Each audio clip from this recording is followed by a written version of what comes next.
Walang habas na kinakaladkad ang dalagang si Estrella ng mga kempetay patungo sa sasakyan ng mga sundalong Hapon. Wala siyang kaide-ideya kung bakit siya dinakip ng mga ito. Tahimik ang kanyang buhay sa baryong kanyang kinagisnan. Dagdag pa na may respeto at paggalang din siya sa hukbo ng Japanese Imperial Army.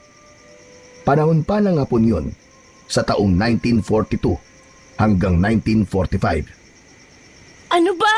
Sinabing bitawan niyo ako! Bakit niyo ba ako dinadakip, ha? Hindi naman ako isang gerilya! Wala akong ginagawang masama sa inyo! Pinutukan siya ng bayoneta ng isang sundalong Hapon. Natahimik si Estrella. Maotoridad na nag-utos na lamang ito na sumunod na lamang. Kundi ay baka maaaring makalabit nito ang bitbit na armas. Mas lalo lamang magiging delikado ang kanyang buhay. Maiyak-iyak na sumama na lamang si Estrella sa mga kimpetay. Aandar na sana ang sasakyan ng mga kimpetay nang may isang batang babaeng sumulpot sa harap. Pinatabi siya ng isang sundalo. Tinaboy, subalit napailing ang paslit. Sasama ako! Malakas ang loob na saad ng 13 taong gulang na batang si Elena. Takang-taka naman ang mga sundalong Hapon sa matapang na hamon na yon ng musmos. Nagkatinginan ang mga ito at napangisi. Binitbit na rin nila si Elena. Nanlulumong tumingin si Estrella sa katabing batang kusang sumama sa mga dayuhang militar. Binuhay namang muli ang makina ng sasakyan bago umusad patungo sa lihim na garison kung saan dinadala ang mga Pilipinang ginagawang parausan ng mga Hapon. Tahimik na bumabiyahe ang mga kimpetay kasama ang isang dalagat batang Pilipina. Ngunit ang isip ni Estrella ay hindi matahimik. Napapaisip ito kung bakit parang isinuko ng katabi nitong bata na kapwa niya Pilipino ang sarili sa mga malulupit na Hapon. Binasag ni Estrella ang katahimikan sa pagitan nilang dalawa ni Elena. Hindi na nito napigilang magtanong. Bakit ka sumama? Delikado ang kagaya mong paslit sa mga hayop na Hapon na yan. Mahina lang ang boses ni Estrella na sapat lang upang marinig ng kanyang katabi. Alangang tumingin siya sa mga Hapon na masama na ang pagkakatitig sa kanya. Napangiwi siya sa bitbit ng mga itong bayoneta. Marahil yung ibang nakasakay na kimpetay nakakaintindi ng kanilang wika.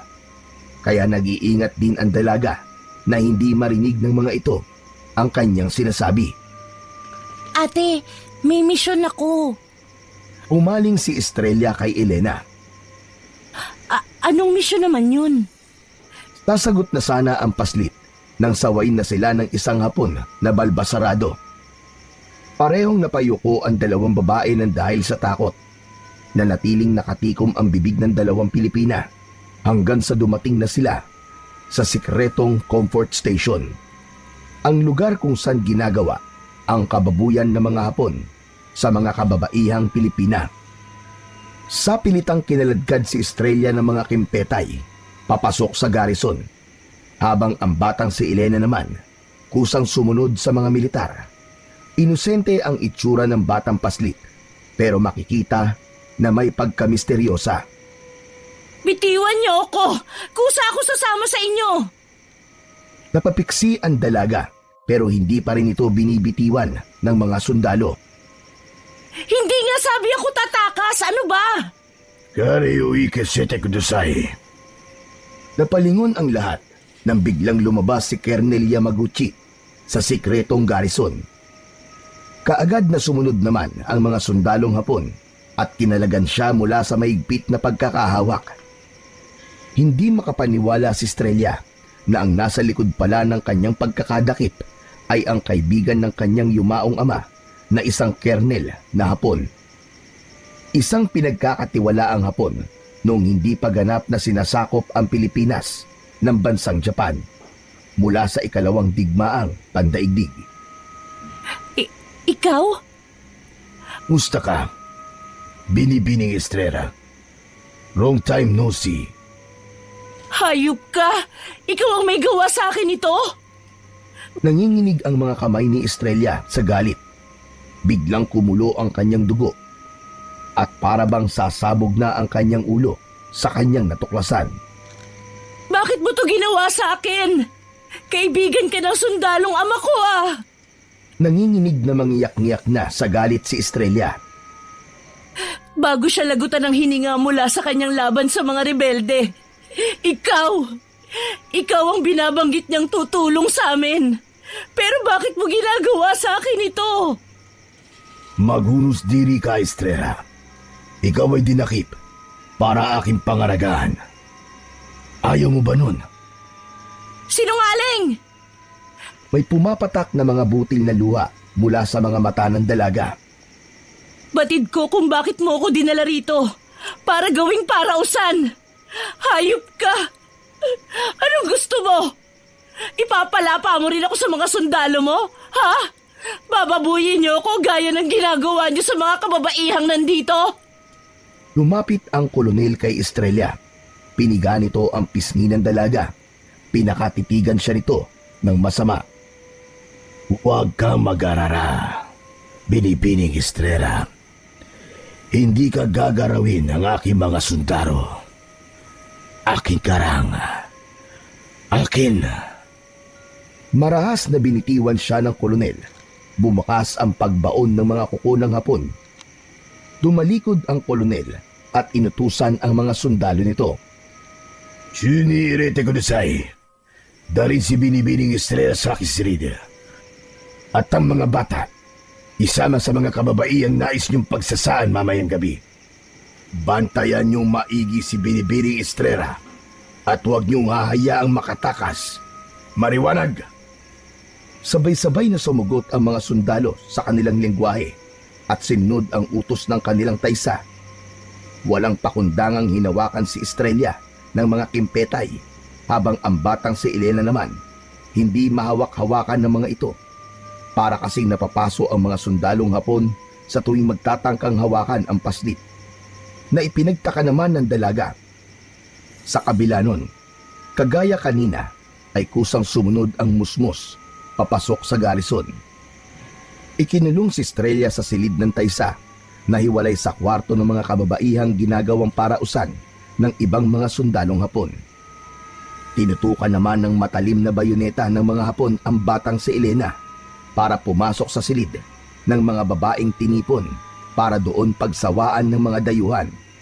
Hindi naman umangal ang paslit. Pagpasok ni Elena sa silid ng mga comfort woman, nakarinig siya ng pagbalyan ng pagsara ng pinto. Nagsumiksik naman sa sulok ang mga kababaihan sa tromang inabot ng mga ito gabi-gabi. Huwag po kayong matakot sa akin mga ate. Bata lang po ako at hindi halimaw. Sila po ang mga halimaw. Shh! Hinaan mo ang boses mo.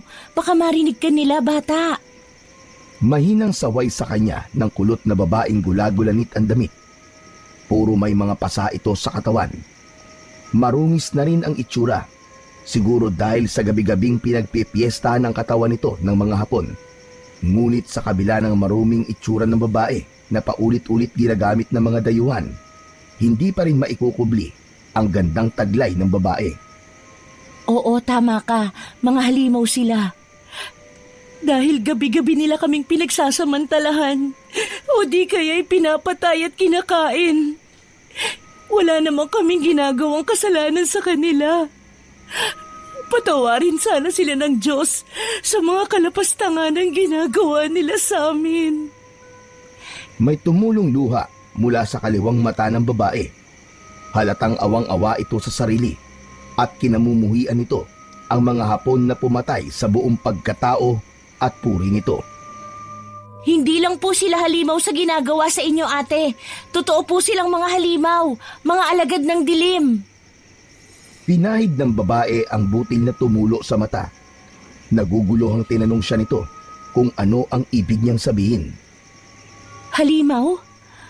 Ano bang ibig mong sabihin sa halimaw, bata? Kinakabahan ang babae pero hindi muna isiniwalat ni Elena ang kanyang nalalaman. Sa halip, nagpakilala siya rito at sa iba pang mga babaeng nakakulong sa kwartong yun. Saka ko na po sasabihin. Pero ate, hindi po bata ang pangalan ko. Elena. Elena po ang aking pangalan. Ikaw po ate, ano po ang pangalan mo? Tumalikod ang babaeng gula-gulanit ang kasuotan at tumingin muna sa kapwa nito mga comfort woman bago bumaling sa kanya. Therese. Ako si Sister Therese. Sister Therese? Ibig pong sabihin, madre po kayo? Tumango ang isa sa mga biktima na comfort woman. Oo, Elena. Isang buwan na nilang tinanggal ang aking abito. At isang buwan na rin nila akong ginagamit. Sa labis na awa, mahigpit na niyakap niya si Sister Teresa. Ate Therese, tahan na po. Lalaban po tayo sa kanila. Makakatakas po tayo rito. Mala si Sister Teresa sa pagkakayakap sa bata. Ipinapasa Diyos ko na lamang ang magiging kapalaran natin sa kamay ng mga Hapon. Batid ko na may plano siya para sa atin.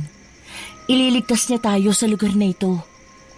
Tumabat naman ang isang babaeng comfort woman din, kagaya ng madre na wala nang magagawa ang Diyos na sinasabi nito.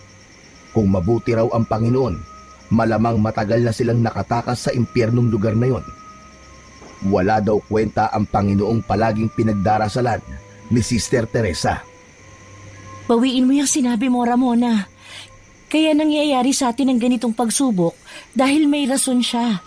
Nababatid ko sa aking puso na may dahilan kaya nila tayo sinasakop. Alam niya yon. Patuloy lang tayong magpakabuti. At wag na wag tayong titigil naman ng palataya sa kanya. Walang ibang tutulong sa atin kundi siya lang at ang ating mga sarili. Magdasal tayo. Mamayang gabi, maghahasik na naman sila ng lagim.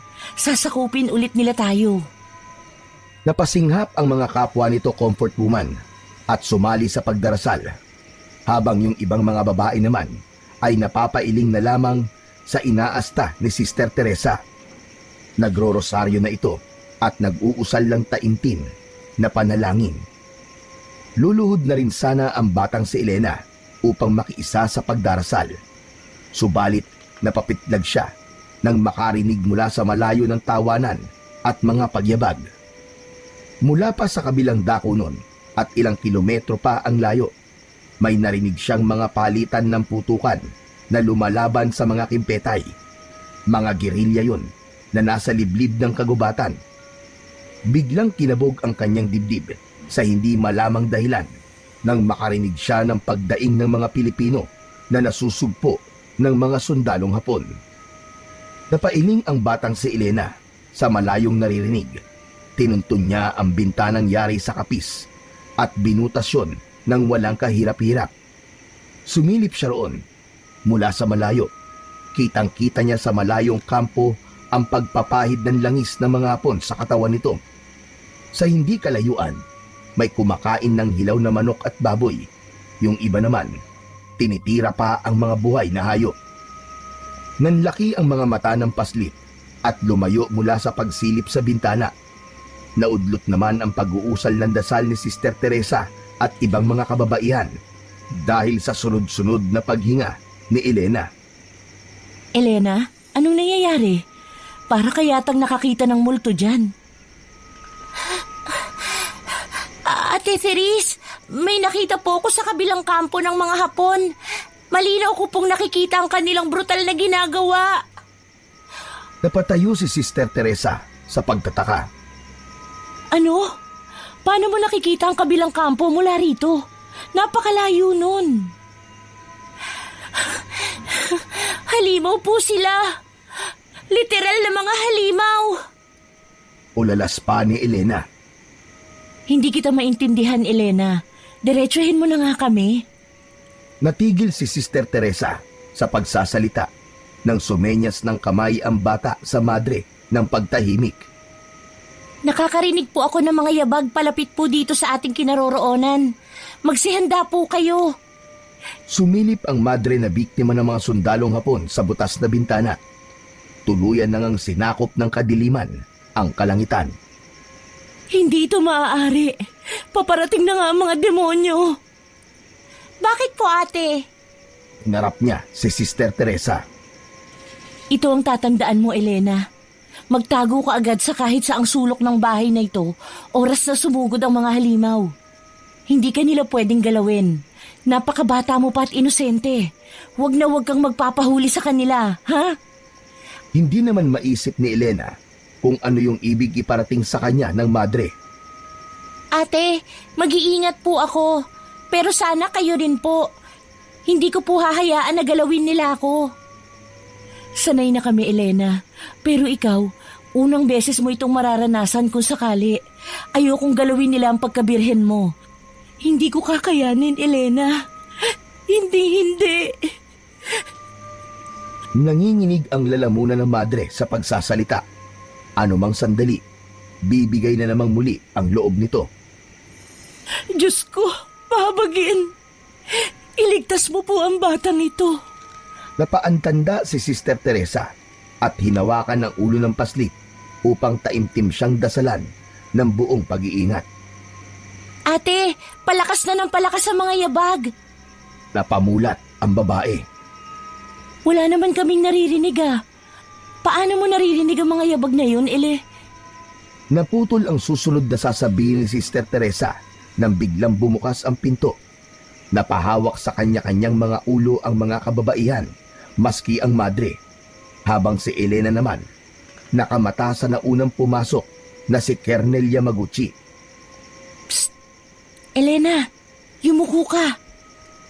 Napayuko ang bata bilang pagrespeto sa nakatataas na posisyon ng Japanese Imperial Army.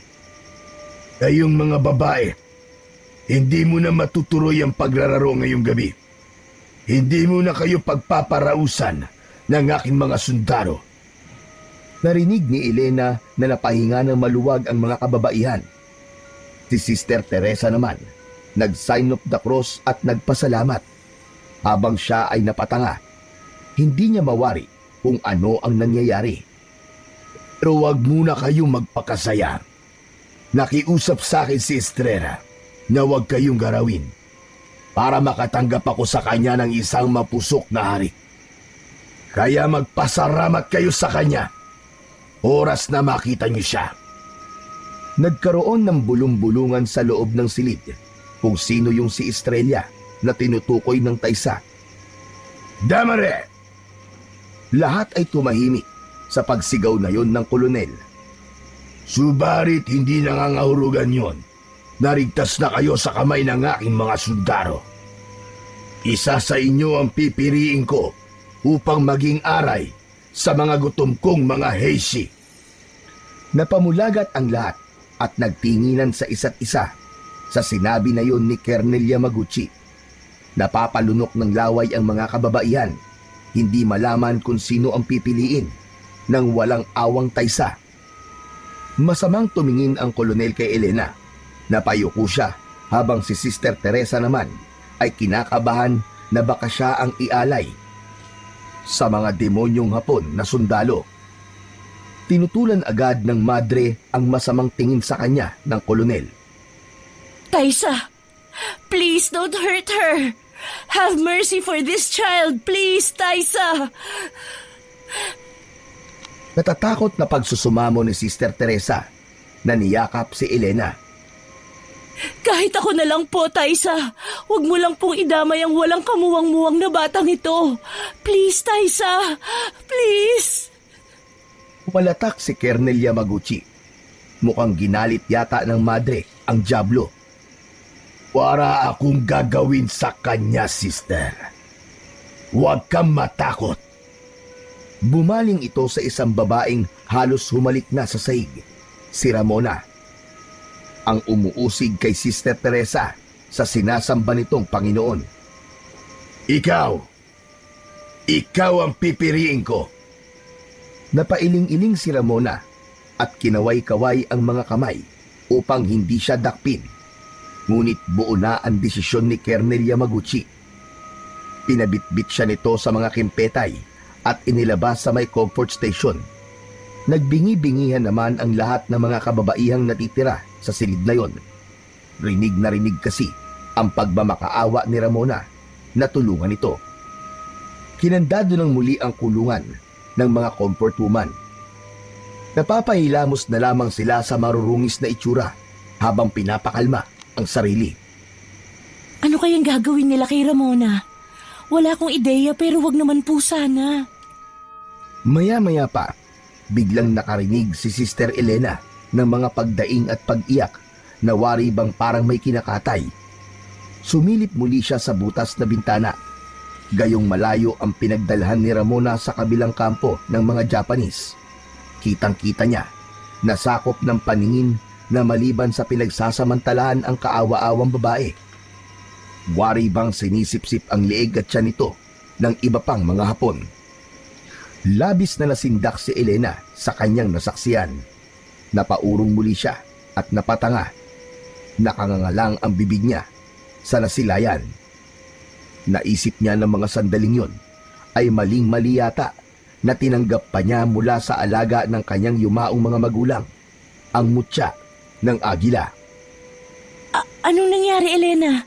Bakit ka na naman sumilip sa bintana? Nangangatog siyang sumagot kay Sister Teresa.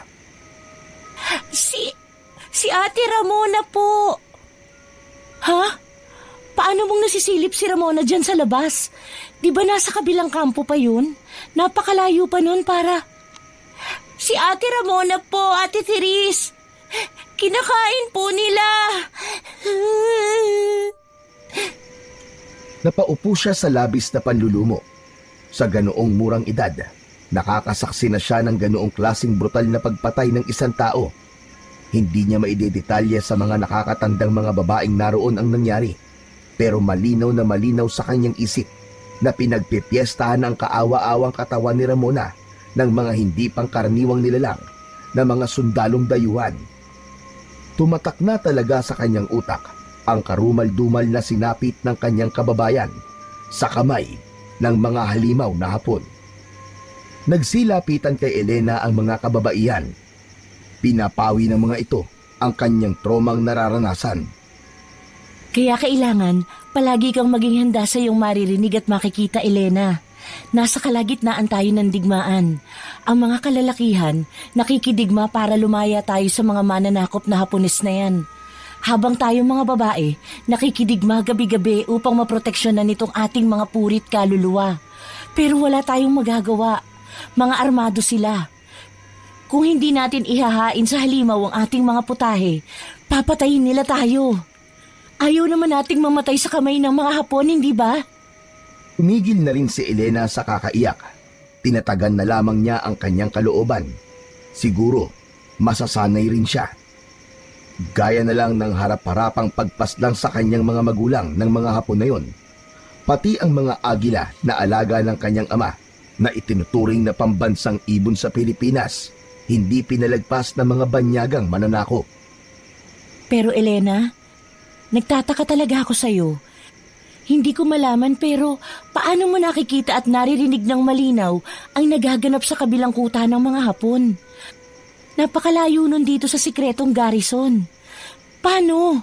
May tinatago ka ba sa amin? Meron ka bang kakayahan? Diretsong napatitig lang siya sa kanyang ating naglilingkod sa Diyos. Hindi niya kasi pwedeng ipaalam sa iba na meron siyang mutya. Gayong mapagkakatiwalaan naman ang madring kausap at ibang mga babaeng naroon. Natatakot pa rin siya na baka mawalan yun ng bisa. Dagdag pa roon ay may respeto siya sa gabay ng agila na ipinagkaloob sa kanya ang ganoong klase ng biyaya. Ang mutya pa naman ng agila may kakayahan na makita ang pinakamalayong lugar na naaabot ng paningin nito. Sa abilidad ng agila na pagkakaroon ng matalas na paningin ay madali niyang matutukoy kung anong nangyayari sa malayo. Isa pa, naririnig din niya ang usapan sa malayo kahit na anong oras pa niya gustuhin. Yumuko si Elena at nanatili siyang tahimik at hindi sinagot ang katanungan ni Sister Teresa. Kaagad na nakuha yon ng babae. Naiintindihan ko kung ayaw mo sabihin sa amin, Elena. Pero isa lang ang mahalaga sa akin ngayon. Isa kang bata, inosente, na hindi dapat madamay sa pagmamalupit ng mga Hapon. Poprotektahan kita kahit buhay ko man ang maging kapalit. Bumuntong hininga ang paslit. Gusto niya nang sabihin ang totoo na meron siyang gabay. Wala naman yatang mawawala kung ipagtatapat yon sa mga kababaihang biktima ng pambababoy ng mga Hapon. Dahil batig niya rin sa kanyang puso na walang naghahangad ng masama sa tinatago niyang mutya. Ang totoo po niyan, mga ate, meron po akong... Napahinto si Elena sa pagsasalita nang makarinig muli ng malalakas na pagyabag papalapit sa kinaroroonan nila. May paparating po, mga ate. May panganib po. Magsitago po kayo. Ano? Sinong paparating? Basta magsitago na po kayo. Ngayon din.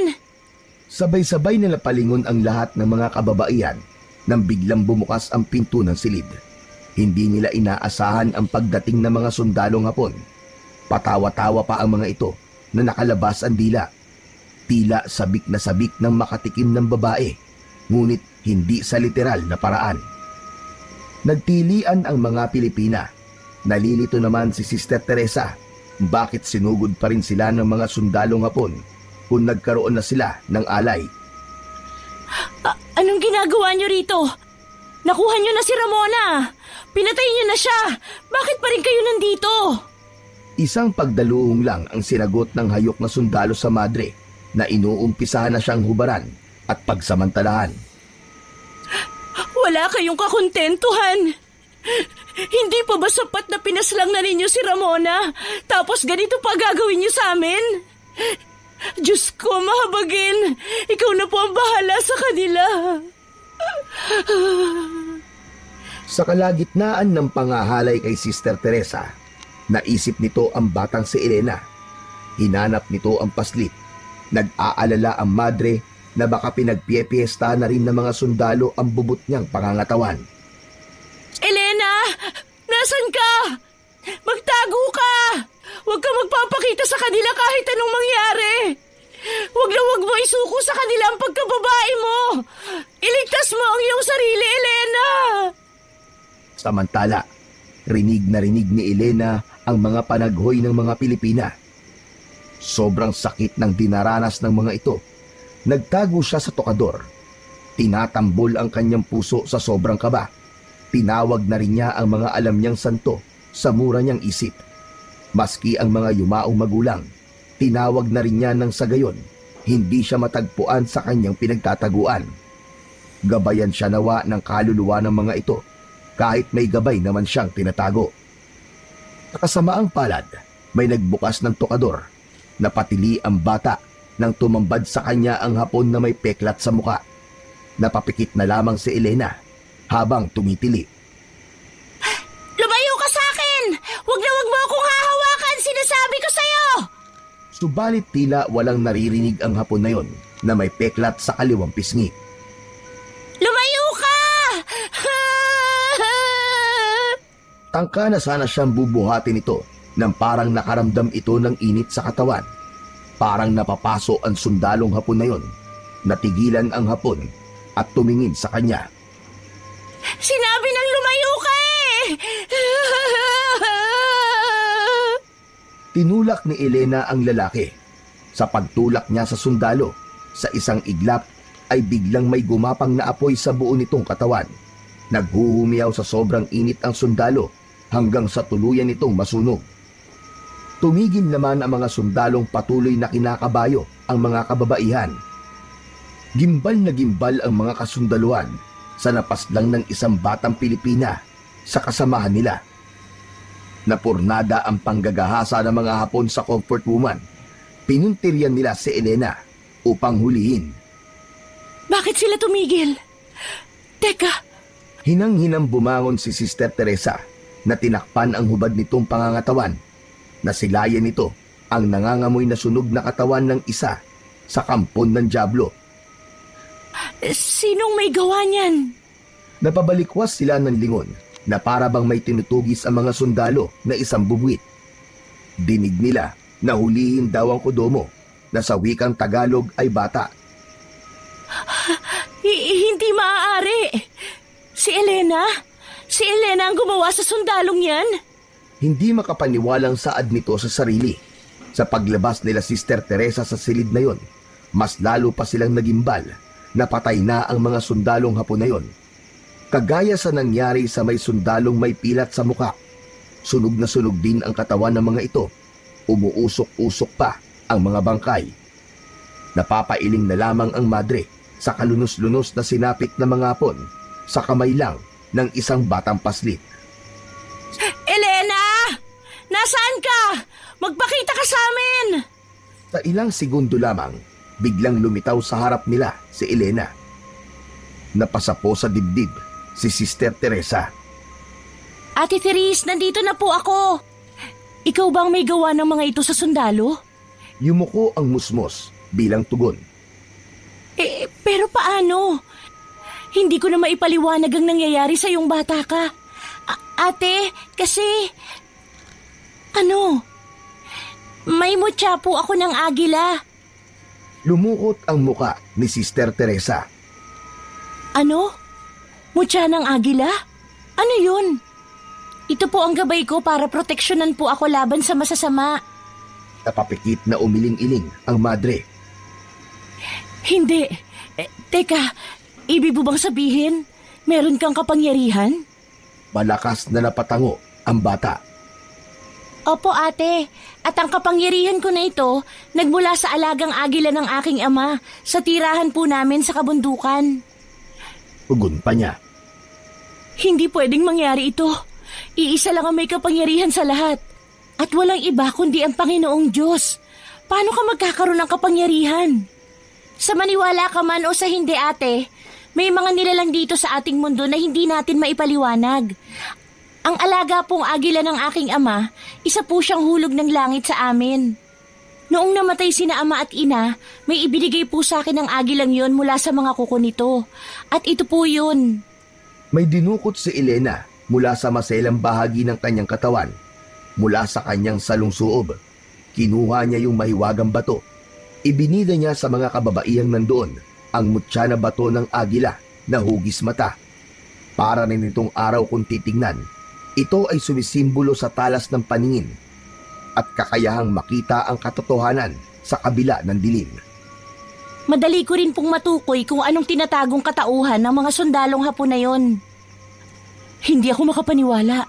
May ganyan palang uri ng kapangyarihan. Manghang-mangha ang mga comfort woman sa taglay na batong hawak ni Elena. Ibig sabihin, mga halimaw talaga ang mga Hapon na yon? Literal na halimaw maliban sa pananamantala sa amin?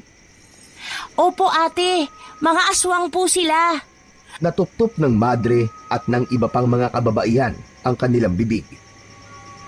Hindi. Nagsasabi po ako ng totoo ate, hindi nagsisinungaling ang aking mutya. Naramdaman niya agad na mga aswang ang mga dayuhan na yon. Kaya sila kumakain ng mga hilaw na karne gaya ng manok at baboy. Napa-sign of the cross si Sister Teresa. Paano kaya yun, Elena? Hindi kaya magiging isa kami sa kanila? Nagkibit balikat na lang siya. Hindi ko rin mawari, ate. Pero... Hindi na naman niya na ituloy ang susunod na sasabihin nang magliwanag ang batong tangan. Itinago niya uli ang kanyang mutya at dali-daling pumasok sa silid ng sabihin niya ang kanyang mga narinig. Kinakabahan ako, Elena. Baka ipapatay nila tayo oras na makita nila ang iyong ginawa. Abadong saad ni Sister Teresa. Huwag po kayong mag-alala, ate.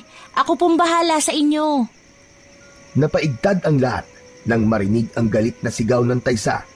Sila Kernel Yamaguchi pala ang mga pumanhik. Sino ang gumawa ng karapastanganan sa aking mga sundaro?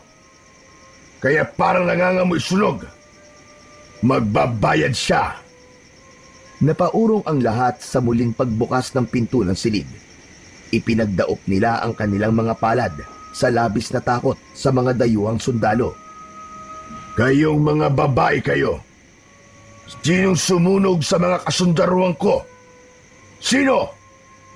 Gustong magsalita ng mga kababaihan at ituro ang batang si Elena, pero walang naglakas ng loob dahil ayaw rin naman nilang mamatay ang bata. Tumingin si Elena kay Sister Teresa. Magbabalak na sana siyang tumayo upang isuko ang sarili, pero panay ang iling ng madre. Wag, Elena. Wag. Subalit huli na upang hindi madamay ang kanyang mga kasamang babae sa comfort station. Nagtapat na siya sa taysa. Ako po, Colonel. Ako po ang pumaslang sa mga sundalo nyo. Walang bahid na ekspresyon ang nanalaitay sa mukha ni Elena. Maliban sa pagkaseryoso, humagalpak ng tawa si Colonel Yamaguchi.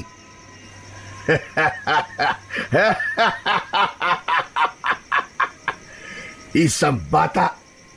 Anong magagawa ng isang bata para tarunin ang aking matatapag na mga sundalo?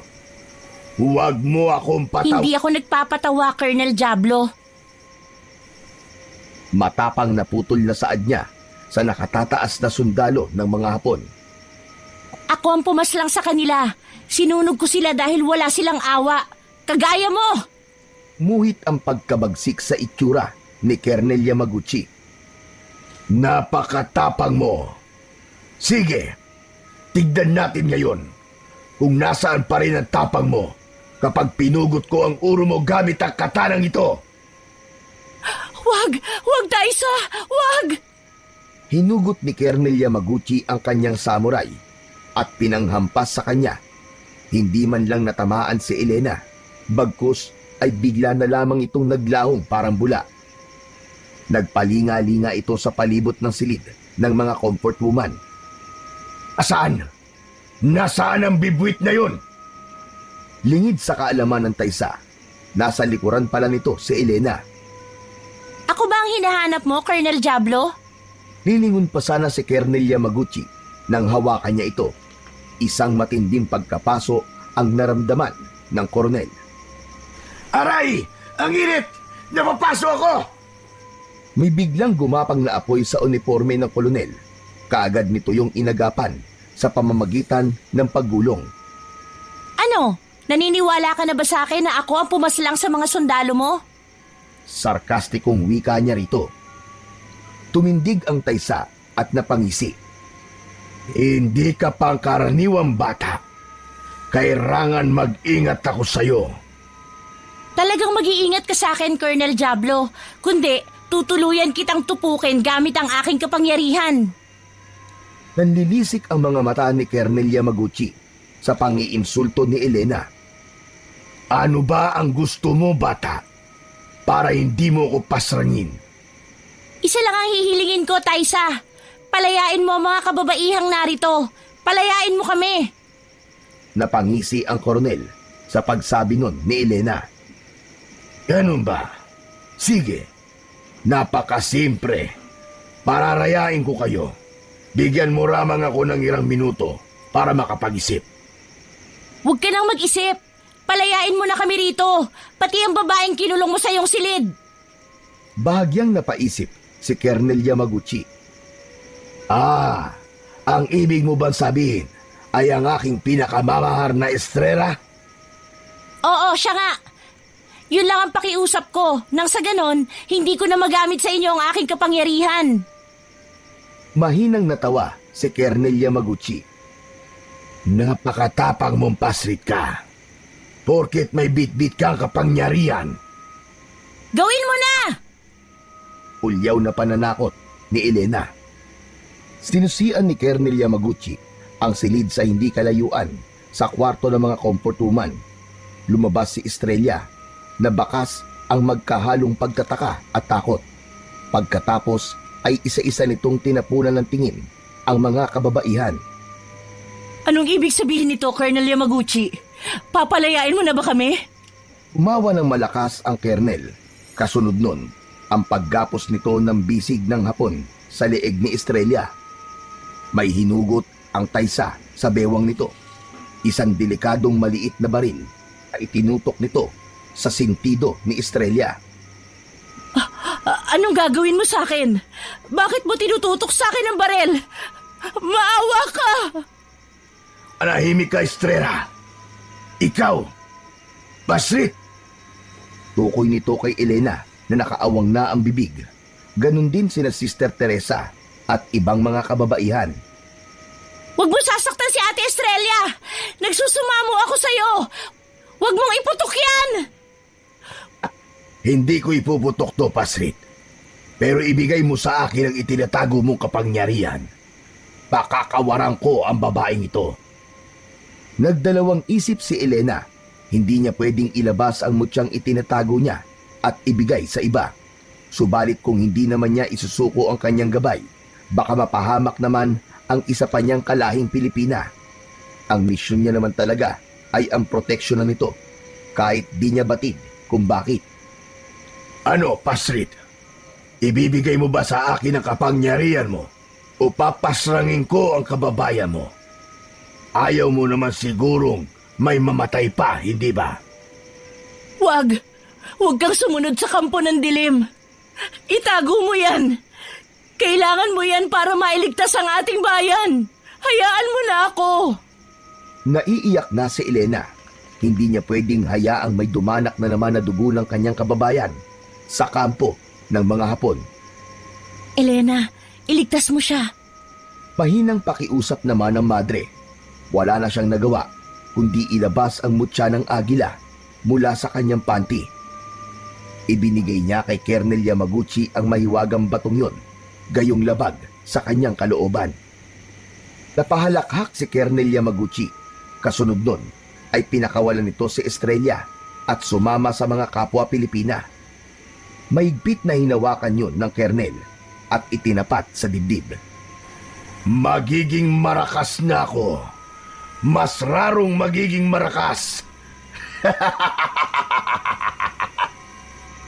Maiyak-iyak ang batang babae sa kanyang ginawa.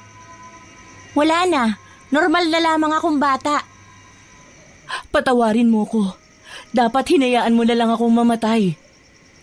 Estrella, huwag kang magsalita ng ganyan. Nararapat lamang tayong mabuhay pa ng matagal sa mundong ito. Wala po akong pinagsisisihan, mga ate. Ginawa ko lang po ang tama. Sa kanya na ang mutya ng agila. Ang importante, buhay pa rin po tayo. Anong pinag-uusapan niyo dyan? Napabaling ang lahat sa maotoridad na tinig ng kolonel. Pagsipasok na kayo sa kanya-kanya niyong mga sirid. At ikaw, Estrella, pumasok ka na sa sirid ko. Hindi! Ayoko! Akala ko ba palalayain mo na kami kapag binigay na sa'yo ng batang ito ang gusto mo? Sa tingin mo ba, tumutupad ako sa usapan? Hindi. Raro na ngayon, mas makapangyarihan na ako. Hindi niyo pa yata ako kilalang lahat. Isa akong tusong taysa. At walang sino man ang makakaligtas sa mga kamay ko. Humailan lang ang pagtawang yun ni Colonel Yamaguchi.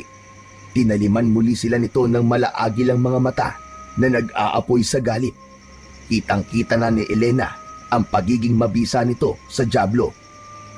Sumunod na ang lahat ng mga kababaihang biyag ng mga sundalong Hapones.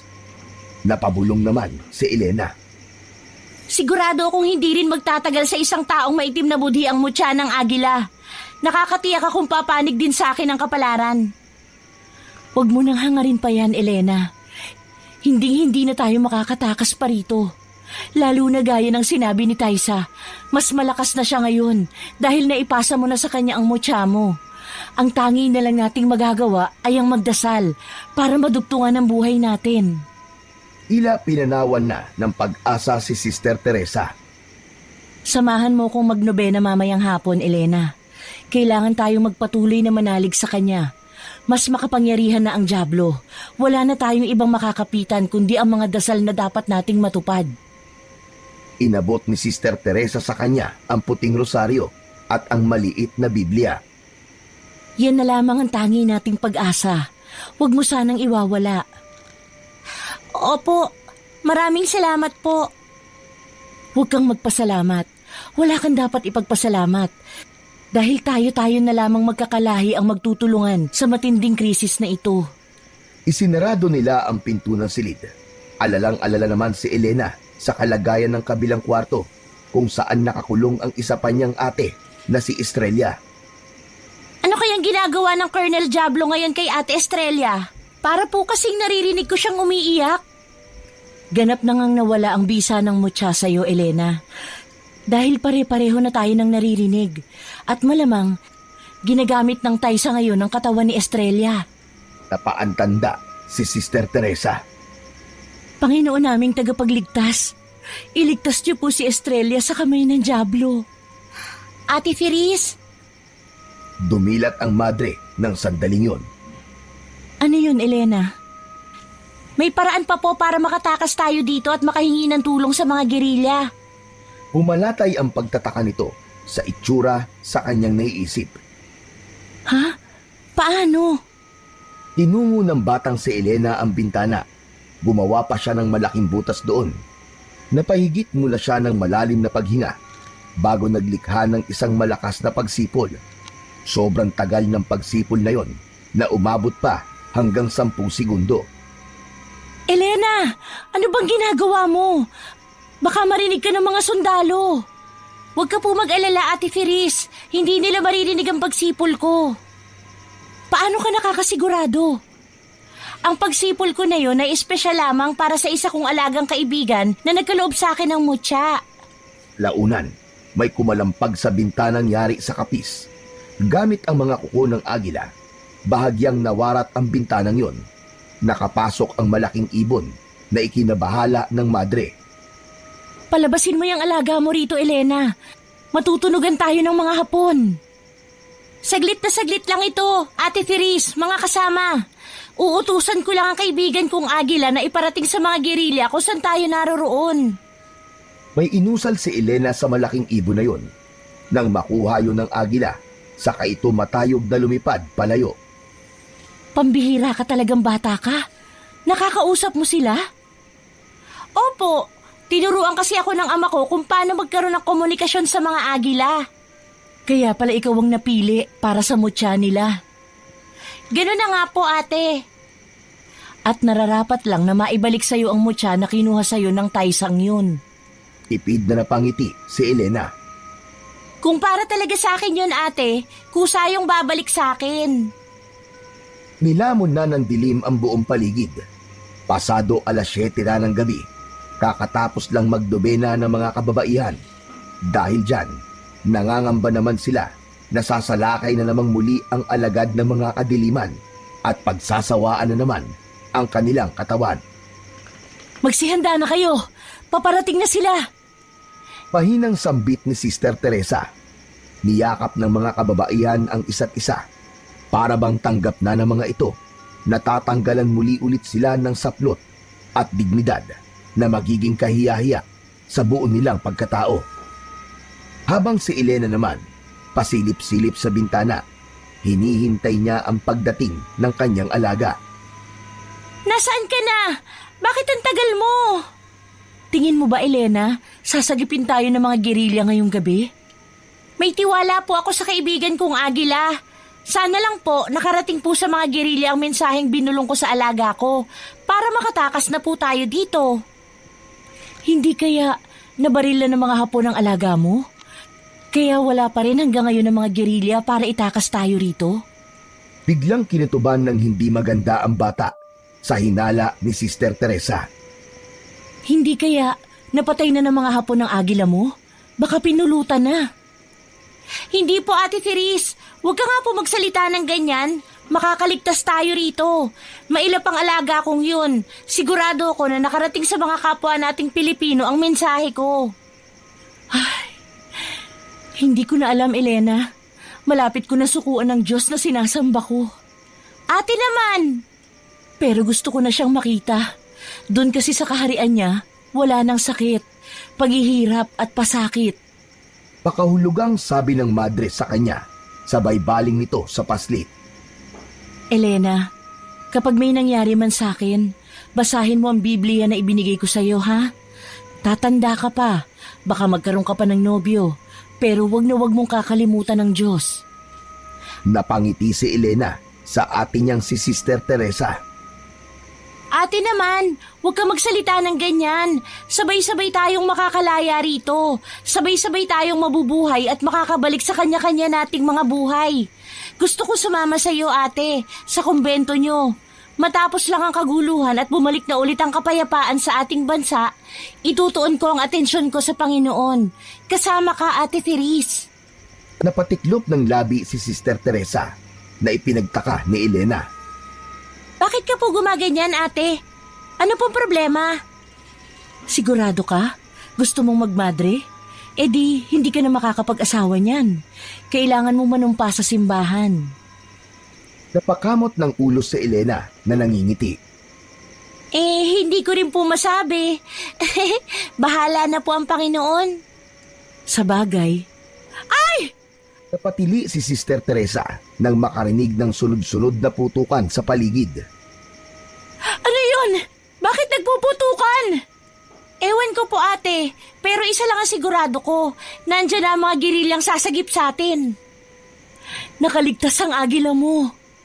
Opo, ate. Nakalagay lamang sa kanya-kanyang ulo ang mga kamay. Dumapa ang lahat. Nagkakaroon na rin ng butas ang mga dingding. Dulot yun ng kung saan-saan na lang tumatama ang mga bala ng baril sa sikretong garrison. Kailan ba matatapos ito? Hindi matapos-tapos ang mga putukan. Bahagyang sumilip si Elena sa butas ng bintana. Nayanig ang buong pagkatao niya na maraming mga namatay na rebeldeng Pilipino sa labas. Anong lagay sa labas, Elena? Ate, natatalo na po ang mga gerilya. Ano? Pero bakit? Hinala ko, ate. Dahil hawak na ng Jablong Colonel ang mutyang inagaw niya sa akin, madali niyang natunugan na susugod sa atin ng mga gerilya. Magiging malakas po kasi ang pakiramdam ng taong may hawak ng gabay ng agile. Kaya nakapaghanda po sila. Paano yan? Hindi na tayo makakaligtas?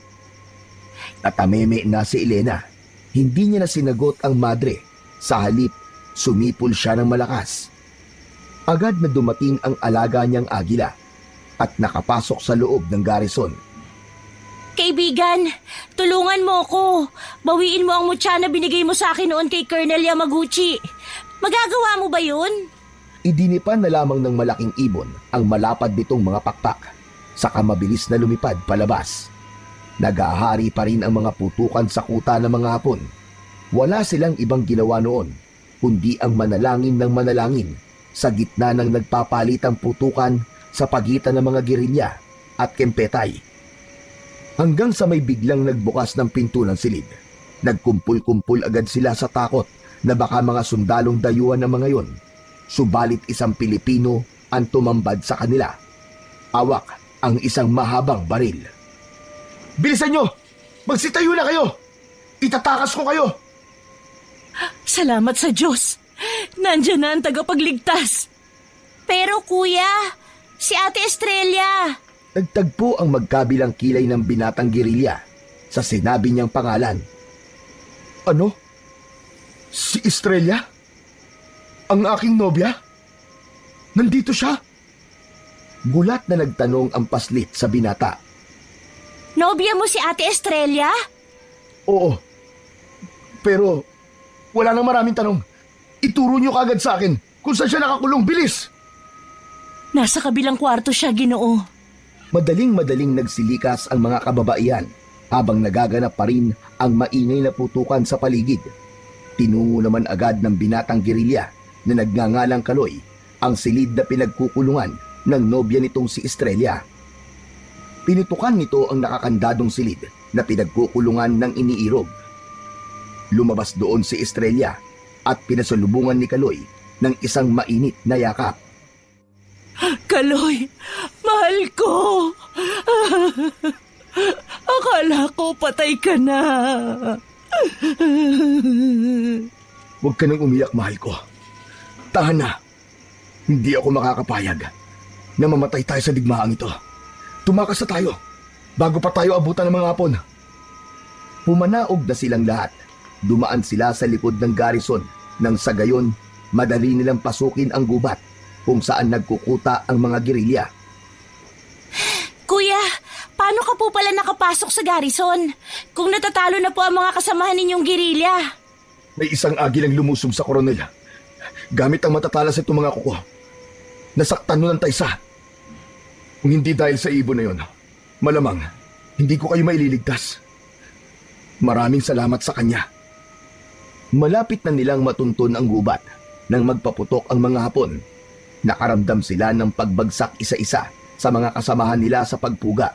May 2 babaeng comfort woman at isang lalaking gerilya ang humandusay sa lupa. Dilat ang mga mata nitong nawalan ng buhay. Magsitigil kayo!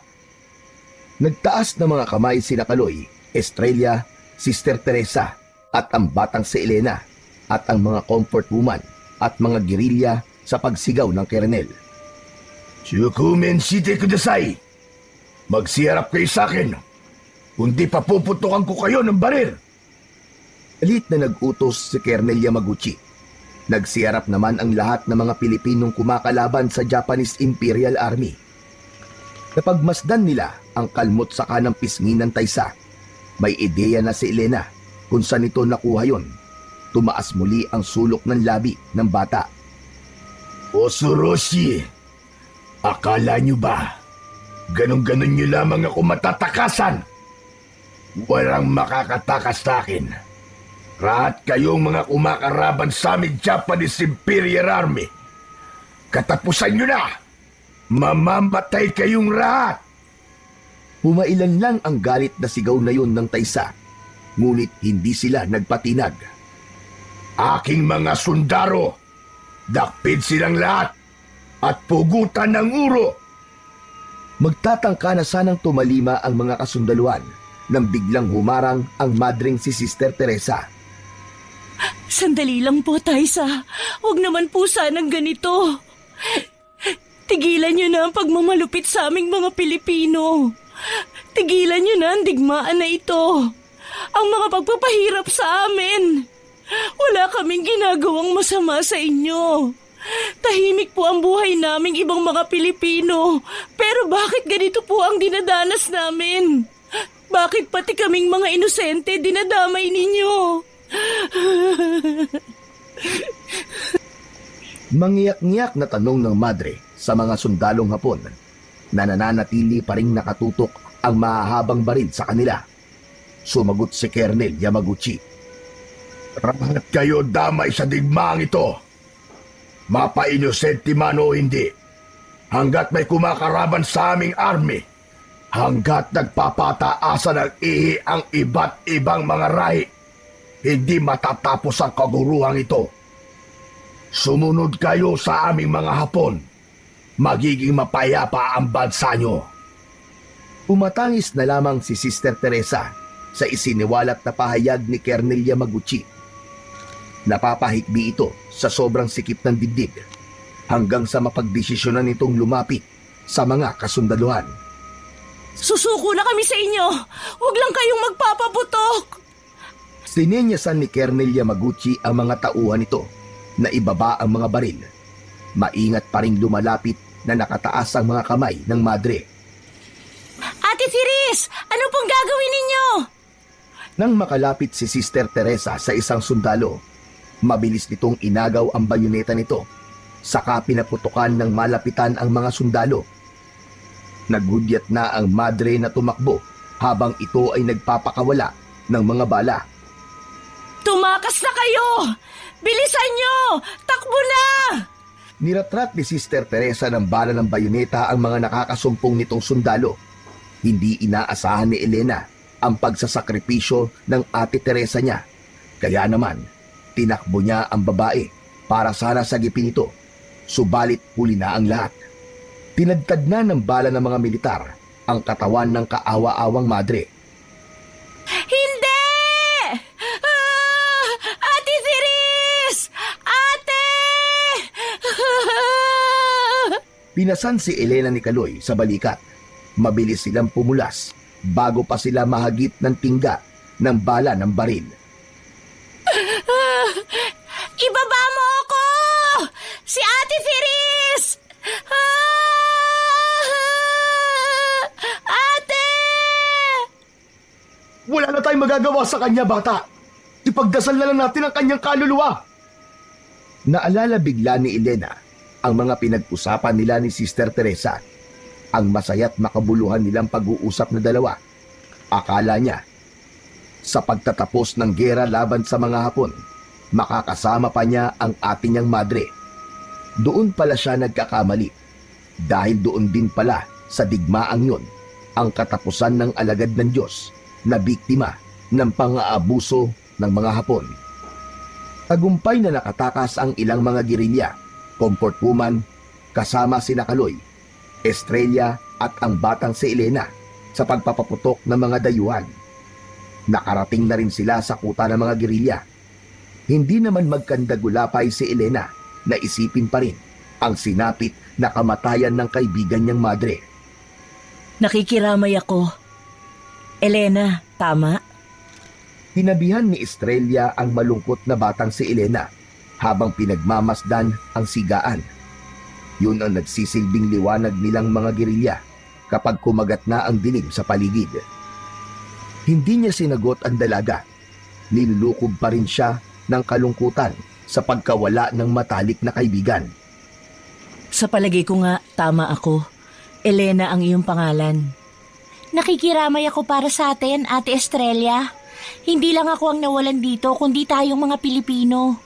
Nalagasan na naman tayo ng ating mga kalahi, ate, dahil sa pesting digmaan na ito. Narinig ni Elena ang pagbugtong hininga nito. Tama ka nga, Rian. Nakikiramay din ako para sa atin. Hayaan mo, di ba? Madre naman si Therese. Sigurado ako sa ngayon, nasa kaharian na siya ng Diyos. Tanda ko pa nung sinabi niya nung nasa garrison pa tayo. Sabik na siyang makita ang Diyos na pinaniniwalaan niya. At ayun na nga, tinupad niya yun. Isinakripisyo niya ang kanyang sarili para sa bayan, para makasama ang ating Diyos na lumikha. Inahid ni Elena ang tumulong luha mula sa kanyang mga mata. Nasasabi ko nang kausapin si Ate Therese, ate. Pero kung di dahil sa kanya, hindi tayo nag-uusap na ganito. Ah, ganun ba? Pahinang natawa si Estrella. Matanong ko lang, naaalala ko dati nung sumama ka sa akin. Nung dinakip ako, matagal ko na kasi itong kinikimkim sa isip ko eh. Ano po yun, ate? Ano yung misyon mo? Saka, totoo ba yung nasa garrison tayo? May kapangyarihan ka talaga? Natatawag mo ng kusa ang alaga mong agila sa pamamagitan ng pagsipol lang? Hindi makapaniwalang sunod-sunod na tanong ng dalaga. Marami akong dapat ikwento sa'yo, ate. Pero kung ikukwento ko po sa'yo lahat, aabutin tayo ng liwanag. Sinabi ko na po sa'yo na may misyon ako sa'yo, kaya dinala ko ng mga paako nung dinakip ka ng mga kampo ng dilim. Yun ay proteksyonan ka laban sa Colonel Diablo na yun. Bahagyang napayuko ito sa huli niyang binitiwang kataga. Bakit? Ano pong problema, Ate Estrella? May nasabi po ba akong masama? Huli ka na, Elena. Hindi mo na ako mapoproteksyonan. Ha? Bakit po? Inangkina ng colonel na yon ng aking puri. Hindi ko alam pero sana wag mamunga. Pag-amin ni Estrella sa kanya. Batid na po ba ito ng inyong nobyo? Ni Kuya Kaloy? Mabilis itong napailing. Hindi pa pero sasabihin ko naman sa kanya kapag handa na ako. Sabay silang napalingon nang marinig ang boses ni Kaloy. Kaloy, narinig mo? Magpapaliwanag ako. Huwag ka na magpaliwanag. Dahil hindi mo kasalanan kung punersa ka ng hayop na koronel na yon. Pero gaganti tayo. Gaganti tayo sa kanilang lahat. Ano? Tinawag ni Kaloy ang mga kasamahan nitong gerilya at tinipon. Mga kapatid, magsiyanda kayo. Pagsikat ng araw, mag-iensayo tayo ng pag-asinta ng baril at paggamit ng dahas. Papatayin at tatalunin natin ang mga sundalong Hapones. Lalong-lalo na si Yamaguchi. Mariing saad ng binata sa lahat. Kahit ang mga makapili na sumasapi sa mga kalaban, ituturing na rin natin isang kalaban. Nakakalungkot lang ang mga makapili na kapwa nating Pilipinong hindi nila kalahi ay umaanib sa mga dayuhan. Mga traidor. Galit na napaangil si Kaloy. Sumabat agad ang paslit sa naghihimutok na binatang namumuno sa mga gerilya. Kuya Kaloy, hindi ninyo matatalo ang mga hukbo nila sa paraan ng pag-iensayo natin. Kahit anong pagiging matalas ng abilidad natin, kung may dugo silang halimaw, wala tayong kalaban-laban. Nagusot ang itsura ni Kaloy sa kanya. Ikaw bata ka. Bakit ka ba bigla-bigla na lang nagsasalita? Ano bang alam mo sa pakikidigma, ha? Kaloy, mahal, huwag mo naman pagsalitaan ng ganyan si Elena. At higit sa lahat, huwag na huwag mo siyang mamaliitin. Kundi dahil sa kanya, baka napaslang na kami noon sa may garrison. Kuryosong nagtanong ang binata sa nobya nito. Bakit? Ano bang naitulong yan? Ako lang naman po ang nagmamay-ari ng mutya ng agila at ang nangangalaga sa agilang naghatid sa inyo ng mensahe kung nasaan kami nung nasa kuta kami ng pang-aabuso ng mga Hapon. Manghang napabalik ng tingin si Kaloy sa kanya. Alaga mo ang agilang yon? Opo, kuya. Sige, ganito. Maniniwala lang ako sa yung alaga mo ang ibon na yon. Kung matatawag mo siya ngayon din. Napangisi ang batang si Elena. Ginamit niya ang daliri at sinubo sa bibig. Naglikha siya ng hangin doon. Umihip siya, saka ibinuga hanggang sa pumailan lang ang nakakabinging pagsipol sa buong kagubatan. Kalaunan, umaluskos ang mga dahon ng matataas na puno. Biglang nakarinig ng pagaspas ang mga gerilya. Hanggang sa makita na nga nila ang malaking ibon na nakaliyad ang dalawang pakpak, kasabay ng paglanding nito sa braso ni Elena. Oo nga, sa'yo ang agilang yan. Sabi ko naman po sa'yo, kuya eh. Hindi po ako nagsisinungaling. Pero, totoo ba na may mutya ka ng ibon na yan? Opo, kuya. At sa palagay ko, nabawi na niya ito kay Colonel Yamaguchi. May iniluwa sa bibig ang agilang nakasampa sa kanyang braso. Sinalo niya yon sa nakabukang tuka nito at saka ipinakita sa mga gerilya. Kamangha-mangha. Ngunit mawawala na ito ng bisa sa pagtatapos ng linggo. Dapat ako lang ang nakakaalam na meron ako ng mutya, pero ibinida ko pa po sa inyo. Mabuti na lamang at nakuha pa nitong agila ko ang mutya sa malupit na Colonel. Kundi baka tuluyan na itong hindi gumana. Malaki ang magagawa mo, Elena, para sa aming mga gerilya. Dahil meron kang ganyang uri ng anting-anting.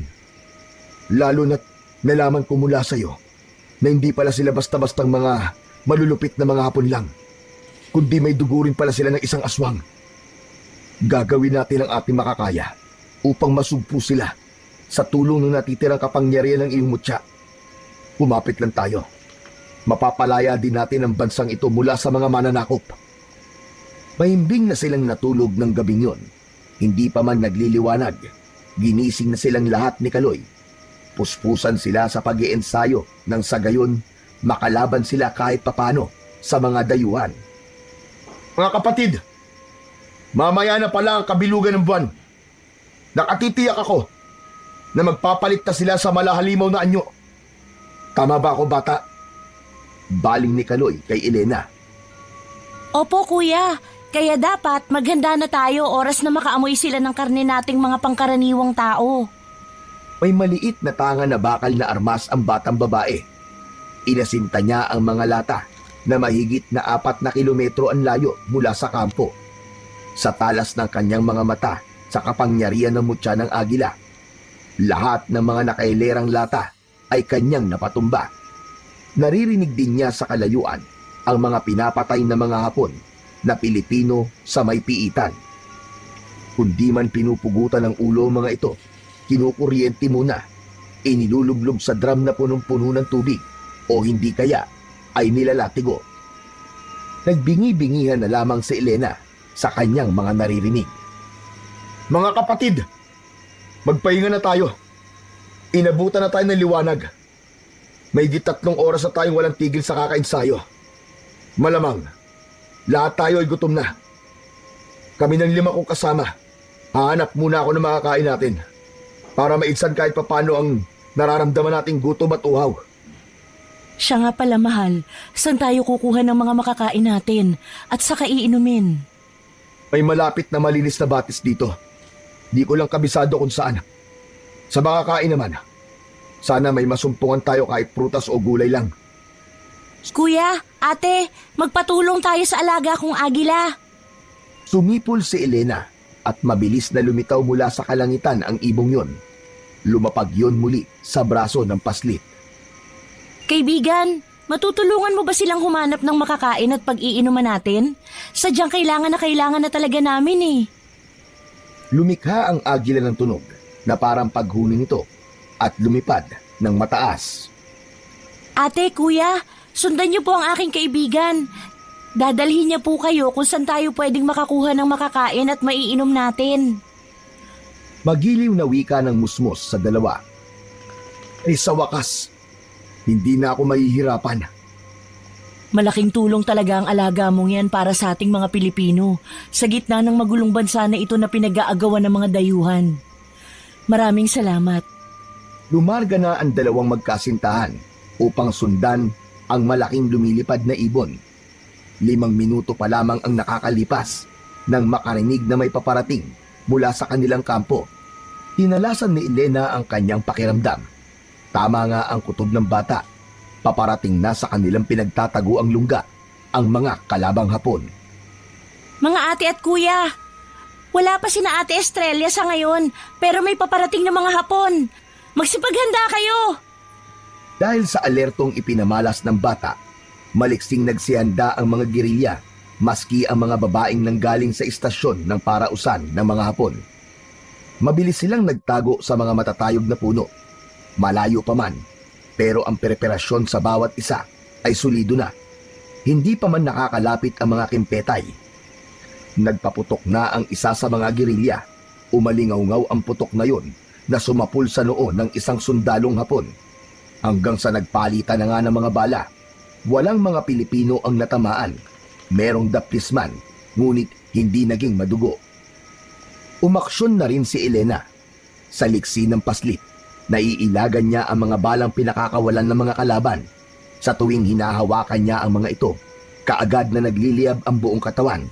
Mas lalong nagliwanag ang mutya na nasa panloob niyang salawal. Dala na rin ang init sa paligid. Mas lalong lumakas ang kanyang gabay. Hindi naglaon, tuluyang nagapi ang mga dayuhang Hapon. Nakahinga ng maluwag ang lahat. Walang napatay sa kanilang mga Pilipino dahil na rin sa pagiging handa at abiso ng batang si Elena. Salamat, Panginoon. Hindi mo kami pinabayaan. Hawak-hawak niya na maigpit ang puting rosaryo na alaala na lamang na bigay sa kanya ng yumaong si Sister Teresa. Mula sa kanyang bulsa, naroon din ang maliit na Biblia. Siguro hindi lang itong mutya ang nagbibigay sa akin ng proteksyon, kundi itong mga instrumento na pareho naming kinakapitan ni Ate Therese. Dumating na rin sina Estrella at Kaloy na may mga bitbit na mga tinapay, iilang prutas at gulay at mga buslo. Nadatna ng dalawang magkasintahan na ang iba sa kanila ay sugatan. Ano nangyari dito? Bakit yung iba ay ginagamot nyo? Elena, anong nangyari sa ibang mga kasamahan natin? At bakit yung mga nadaanan namin? Puro mga nangamatay na Hapon. Anong naganap habang wala kami? Kuya, ate, may dumating pong mga sundalong Hapon. Marami silang dalang armas. Maski mga pampasabog po kagaya ng mga granada. Mabuti na lamang po agad ko pong naagapan. Naamoy ko po sila at narinig at nakita agad. Napailing si Kaloy sa naging pahayag ni Elena. Kailangan na nga talaga natin magdoble ingat. Babala na ito para lumusob sila mamaya sa ating hukbo. Anong ibig mong sabihin, mahal? Estrella, makinig ka. Ang hayop na Yamaguchi na yon ay gusto kang bawiin sa akin. Marahil, nalaman na nila kung saan tayo nagkukuta. May mga makapili na tumatraidor sa ating bansa at ginagalugad tong kagubatan at isinusumbong sa mga nakatataas na Hapones. Kailangan na siguro nating lumikas dito. Kuya, wag na! Utol ng paslit. At bakit naman, Elena?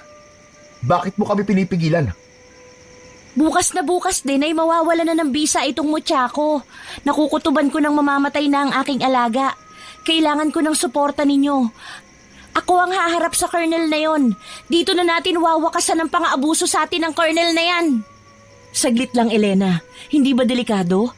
Saka, paano mo nalaman na kasama ang Colonel sa paglusob mamayang gabi? Dahil mga aswang sila, Ate Estrella. Gagamitin na nila ang abilidad nila para tapusin na nila tayo. Hindi nila palalagpasin ang kagaya nating kumakalaban sa kanila. Sa oras na matalo nila tayo, magiging laman-tiyan din nila tayo. Ama ang bata, mahal. Napasinghap si Kaloy. Hindi nga ako nagkakamali ng kutob. Ikaw ang target ng Yamaguchi na yon. At hindi ako makakapayag na madakip ka ulit at gamitin muli ang iyong katawan. Hinding-hindi na. Tigil na sambit pa ng binata. Kumalma ka, mahal. Nagamit man ng Taisa na yun ang katawan ko. Pero isa lang ang sigurado, na ang puso ko ay sa'yo lamang. Wala nang iba pa. Banat ng binibini. Mahal na mahal kita, Estrella. Oh, tama na yan, ate, kuya. Maigi pa, magsipaghanda na po tayo sa maaaring mangyari. May mga armas pa po ba tayo? May mga karga na po ba? Nagsikilos na ang mga gerilya at mga kababaihan sa pagsasalansan ng mga armas. Hinihimas niya naman ang balahibo ng alagang agila. Habang nagbabasa ng mga berso sa Biblia, saglit pa, kinausap niya ng maramdamin ang malaking ibong nakasampa sa kanyang balikat. Aking kaibigan, hindi ko akalain na sa oras pala na mamatay ang bisa ng mutya, mamamatay ka na rin pala. Natandaan ko bigla ang sinabi ni Amang tungkol doon. Napakasakit lang na malaman bakit pahahantong sa ganon. Kung panghabang buhay lang sana ang bisa ng mutya, araw-araw kitang makakasama. Naglalawa na ang kanyang mga mata. Humuhuni lang ang agila na para bang pinapakalma siya. Hinalikan niya ang ibon na yon nang mapadipa ang mga pakpak nito, kasabay ng biglang paglipat. Hindi nalaman ni Elena kung bakit parang tila nagwawala ang kanyang alagang agila. Anong ibig mong ipahiwatig, aking kaibigan? Napatayo si Elena nang makarinig ng mga paparating at alulong mula sa garrison. Tuluyan nang nagpalit ng anyo ang mga alagad ng dirir, habang yung iba namang mga sundalong Hapon nagpapahid na ng langis sa mga katawan. Nag-anunsyo uli ang batang paslit sa mga gerilya. Magsipaghanda na kayo, mga ate at kuya. Yung iba sa kanila nagpapalit na ng anyo. Nagkatinginan pa ang dalawang magkasintahan sa gulat. Kung ganon, hihintayin natin sila dito. Matiin na saad ni Kaloy. Elena, buo na ba ang desisyon mo? Haharapin mo sila? Ate Estrella, nasa akin ang mutya. Ako ang pinili ng gabay upang iligtas ang bansang ito. Oo, bata pa lang ako, pero hindi ako dapat maliitin. Dahil maliit man ako sa paningin ng iba, nakakapuwing din. Tumindi ang liwanag ng batong mutya na nasa loob ng kanyang salawal. Mas tumindi rin ang init, kaya bahagyang napangiwi ang batang babae sa pagkapaso. Tama ka, Elena. Pinatunayan mo lamang din sa akin at sa lahat na babae man nila kung tayo'y ituring, hindi yung tanda ng pagiging mahina natin, kundi ang paninindigan na maging tapat sa ating bayang sinilangan. Patikas na tugon naman ng dalaga. Komporme ang ibang mga Pilipino sa kanilang pwesto. Nakahanda na sila gaya ng naunang pagsagupa sa mga sundalong Hapon. Nang humuni na ang agilang alaga ni Elena, hindi na siya nagpatumpik-tumpik pa, kundi nanguna siya sa paghaharap sa mga sundalong aswang na Hapones. Laban sa kanya na may bitbit na mutya kasama ang mga kapwa Pilipino. Malapit na sila. Ulong ni Elena sa sarili. Dinukot na ng paslit ang mutya sa kanyang panty at tiningnan sa kanang kamay habang ang kaliwang kamay naman ito ay tangan ang puting rosaryo. Para sa inyo to, Sister Therese, at sa lahat ng mga pinaslang ng mga Hapon na ito. Pagkakasabay na itinaas ni Elena ang mutya at rosaryo sa liwanag ng buwan ng gabing yon. Mabilis na sumusugod pasulong ang mga hayok na mga sundalong Hapon mula sa anyong lobong aswang. Nang malapit na ang isang aswang at akma na siyang dadaluhungin, ipinansalag niya ang mutya at rosaryo. Hindi pa man siya nasasakmal nito, bigla na itong sumabog at naging abo sa isang iglap. Sige, lumapit kayo! Lapit! Napatingala ang paslit nang malakas na humuni ang agila niyang alaga sa itaas. Nasa sentro ito ng bilog na buwan, kaya naman mas tumindi pa ang kapangyarihan ni Elena. Napapaligiran na siya ng mga lobong aswang. Sabay-sabay siyang nilusob ng mga ito. Dahil sa liksi ng kapangyarihan ng kanyang gabay at talas ng mga mata, mabilis siyang nakaiwas. Nagbuga ng matinding liwanag ang mutya ng agila at isa-isang tumama iyon sa mga aswang. Kaagad na nagiging abo ang mga aswang na puno na sa kagubatan ng samot-saring mga putukan. Nakakatiyak siyang ang ibang mga alagad ng dilim na Hapones nasa kampo na ng kanyang Kuya Kaloy. Tinanggal ni Elena sa isip ang pag-aalala. Siguro kayang-kaya naman ng mga gerilya ang mga Hapones na nasa anyong aswang. Pinatindi pa niya ang konsentrasyon. Kapag nawala siya sa atensyon, baka bigla siyang dalihin o sagpangin ng mga pangil ng nakakatakot na mga nilalang. Patuloy na pinapasabog ng batang si Elena ang mga paparating na aswang. Nagtataka siya, wari bakit hindi maubos-ubos ang mga yon. Bakit parami sila ng parami? Hindi matapos-tapos. Tingid sa kanyang kaalaman, may nagbato patungo sa kanya ng granada. Napamulagat siya, maliksing na patalon. Sa kasawi ang palad, unang beses niyang nakatamo ng pinsala. Hirap na hirap ang batang si Elena na makatayo. Tumilapon din sa malayo ang mutya at ang puting rosaryo na tangan niya. Gumapang siya patungo sa instrumento upang labanan ang mga Hapones na aswang. Subalit tinapakan yon ng isang may malapad na paang nilalang. Mabalbon yun. Kulay itim ang pangangatawan. Di gaya sa ibang mga aswang na Hapones. Kakaiba ito sa lahat dahil nakatayo ito at labas pa ang mahabang dila. Tangan din ito ang isang matalas na samurai. Pinakatitigang maigi niya kung sino yon. Bigla yun namukaan ni Elena. Ha?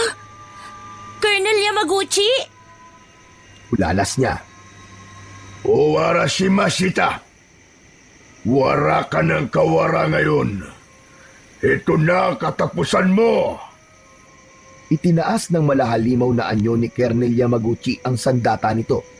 Nagliwanag ang espada ng taysa, saka ibinagsak sa leeg ng paslit.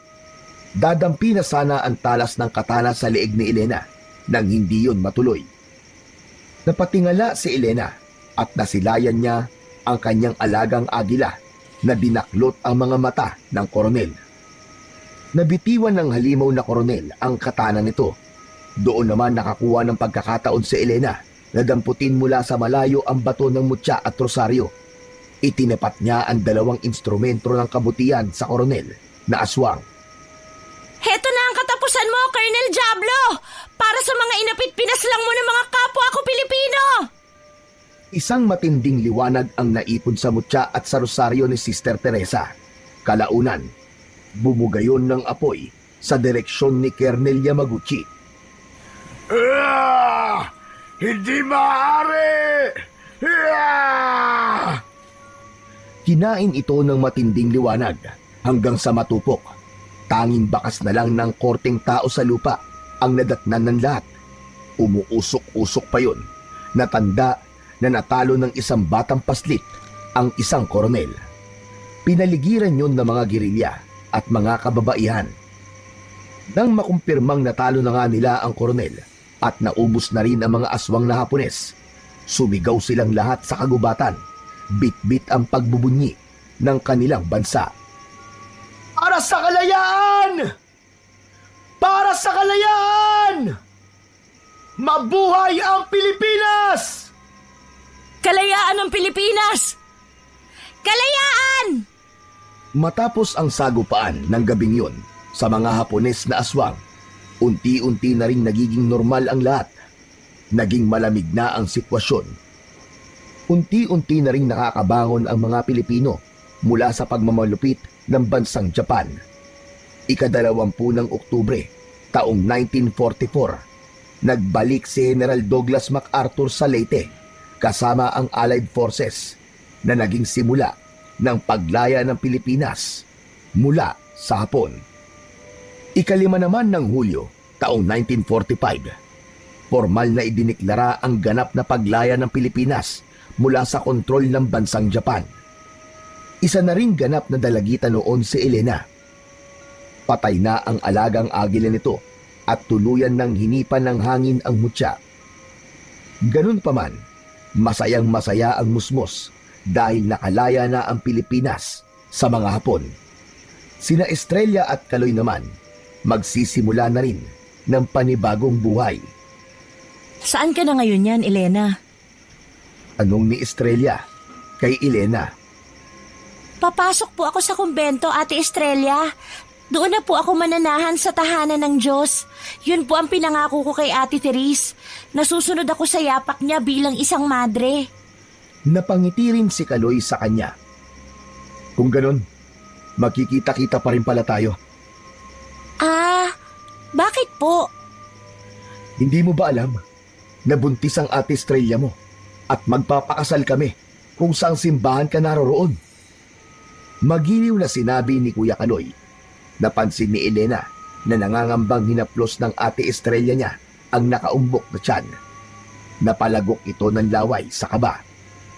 Pero, hindi po ba? Patid ko naman na ginamit siya ng kernel na yon. Buong puso ko naman tatanggapin kahit hindi ako maging ama ng bata. Basta anak ng pinakamamahal ko, lubos ko ring mamahalin. Hinalikan pa ni Kaloy ang nasa sinapupunan ni Estrella. Hindi ka po ba nangangamba na maliban sa lahing Hapon ng maging anak ni Ate Estrella, baka may dugong... Aswang baka mo? Huwag mo munang isipin yun. Bibinyaga naman ang batang nasa tiyan mo, mahal ko, kapag ipinanganak na siya. Nagkibit balikat na lamang si Elena. Bahala na po ang Panginoon. Basta, biyaya ng may kapal at bubusugin niyo po siya sa mga pangaral, tanggap na tanggap po siya. O siya, Elena, aalis na kami. Sa Rizal, doon na kami magbabagong buhay. Pag-ingatan mo palagi ang iyong sarili, Elena. Napayuko si Elena bilang respeto. Huwag po kayong mag-alala. Gagabayan ako palagi ng Panginoon. Kasabay ng paglisan ng magkasintahan, ang pagtingala ni Elena sa bughaw na kalangitan, nasisilayan pa rin niya na may mga ibong nagliliparan. Bigla niya tuloy nagunita ang alaga niyang kaibigan. Habang inaalala niya ang alagang agila na tumulong upang masugpo ang kasamaan, aalalahanin na rin niya na minsan na rin siyang naging bahagi ng kasaysayan na sana ay pahalagahan ng mga susunod pang henerasyon sa kasalukuyan.